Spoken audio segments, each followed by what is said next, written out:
welcome back. We're live here at Husker Harvest Days, and harvest season is on the minds of many producers around the state. Yeah, joining us now with more on that is Andy Jobman with the Nebraska Corn Growers Association. Thanks for stopping by today. You bet. Glad to be here. You're going to be here anyway, right? I was going to be here anyway, yep. Yeah. It's a great show, great time of the year to get off the farm. What do you love about coming to Husker Harvest Days?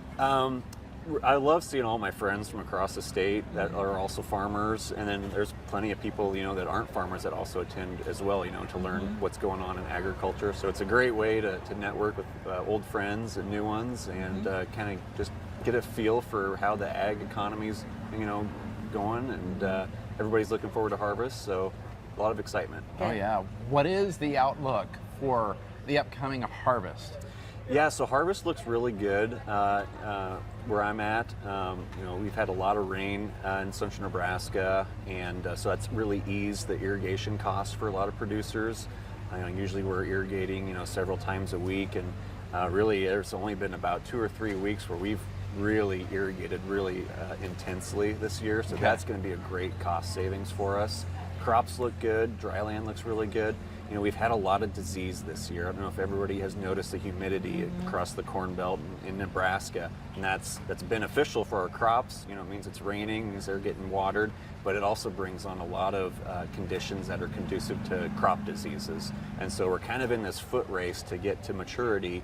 A lot of farmers apply fungicides to kind of protect their crops against diseases, and some of those products are starting to wear off, and so as this crop gets closer to maturity, the diseases are starting to ramp up and start to take their toll too. But overall, I think we're going to have a pretty decent harvest. Okay. What about the economic outlook? How's that looking? Yeah, the economics have been really tough this year. Really since spring, the price of all commodities have really slid into the basement, and farmers have storage capabilities on their farms with grain bins. They can store grain in town, and so you can kind of wait those low prices out, but eventually you do have to move those bushels. And so we're really hoping that we can see an increase in commodity prices here once we get into harvest and into the winter months.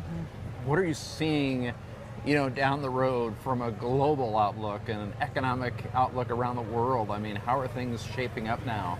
Yeah, so the big story, is China hasn't been buying a lot of U.S. ag products, especially soybeans and corn, but the rest of the world has really stepped up in their demand. When China isn't buying, that kind of frees up those other countries to come in and make those purchases. So we've actually had near record exports for corn, which is phenomenal, because without those exports, then our crop price would really be low. And so I think you're going to see continued interest from nations around the world that are hungry for commodities.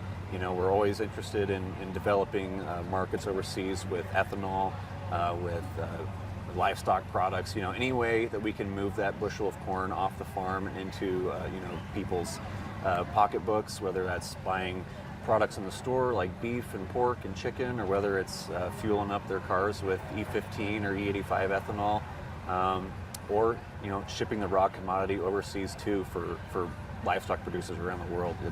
Each market is very important to us. Okay. Andy, thank you. We You appreciate bet. Thanks for having me. Thanks for being we appreciate here. it.